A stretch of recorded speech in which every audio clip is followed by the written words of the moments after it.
வணக்கம். இப்போ நம்ம வந்து அறிவியல் சோதனை செஞ்சு பார்க்க போகிறோம். அந்த சோதனையோட பேர் என்ன அப்படின்னு சொன்னால் 2 ஸ்ட்ரா சோதனை. அந்த 2 ஸ்ட்ரா சோதனைக்கு என்னென்ன தேவையான பொருள்னு பார்த்தீங்க அப்படின்னு சொன்னால் 2 ஸ்ட்ரா, 1 டம்ளர் தண்ணி.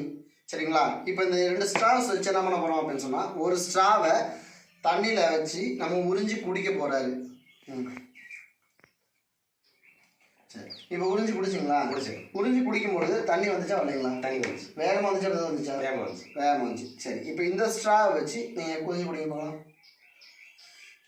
இப்போ உறிஞ்சிங்கல்ல, இப்போ இப்போ என்ன வந்துச்சு? காற்று தான் வருது. அப்போ இந்த ஸ்ட்ரா உரியும் பொழுது தண்ணி வருது, இந்த ஸ்ட்ரா உரியும் போது காற்று தான் வருது. என்ன காரணம் சொல்லும்போது இந்த ஸ்ட்ராவை உறிஞ்சிங்கல்ல, எதை வச்சு உறிஞ்சிங்க?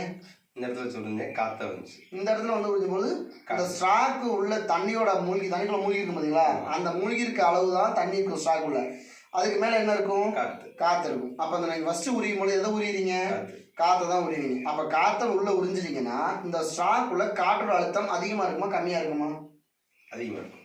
இந்த ஸ்ட்ராக்குள்ள காற்றோட அழுத்தம் அதிகமாக கம்மியாக இருக்குமா? கம்மியாக இருக்கும், குறைவாக இருக்கும். அப்போ ஸ்ட்ராக்கு வெளியோட காற்றோட அழுத்தம் அதிகமாக இருக்கும். சரிங்களா? அப்போ இந்த இடத்துல காற்றோட அழுத்தம் குறைஞ்சிருச்சு அப்படின்னு சொன்னால் அதிகமாக இருக்கக்கூடிய காற்றோட அழுத்தம் வந்து குறைவான காற்றோட அழுத்தத்தை வந்து சமன் செய்ய பார்க்கும். சரிங்களா? அப்போ என்ன ஆகும் அப்படின்னு சொன்னால் தண்ணி மேலே வெளியே இருக்கக்கூடிய காற்று வந்து தண்ணி மேலே அழுத்தம் கொடுத்து உள்ளே வரும். அதனால் தண்ணி மேலே வருதுன்னு சொல்கிறோம் நம்ம. சரிங்களா? ஆனால் அதே விஷயம் இந்த ஸ்ட்ராவ் என்ன பண்ணுறீங்க, உரியும் பொழுது பார்த்தீங்க அப்படின்னா உங்களுக்கு தண்ணி வரவே இல்லை, காற்று தான் வருது. அது என்ன காரணம்னு சொல்லும்போதுன்னா இந்த ஸ்ட்ராவில் வந்து ஒரு துளை போட்டிருக்கு இந்த இடத்துல.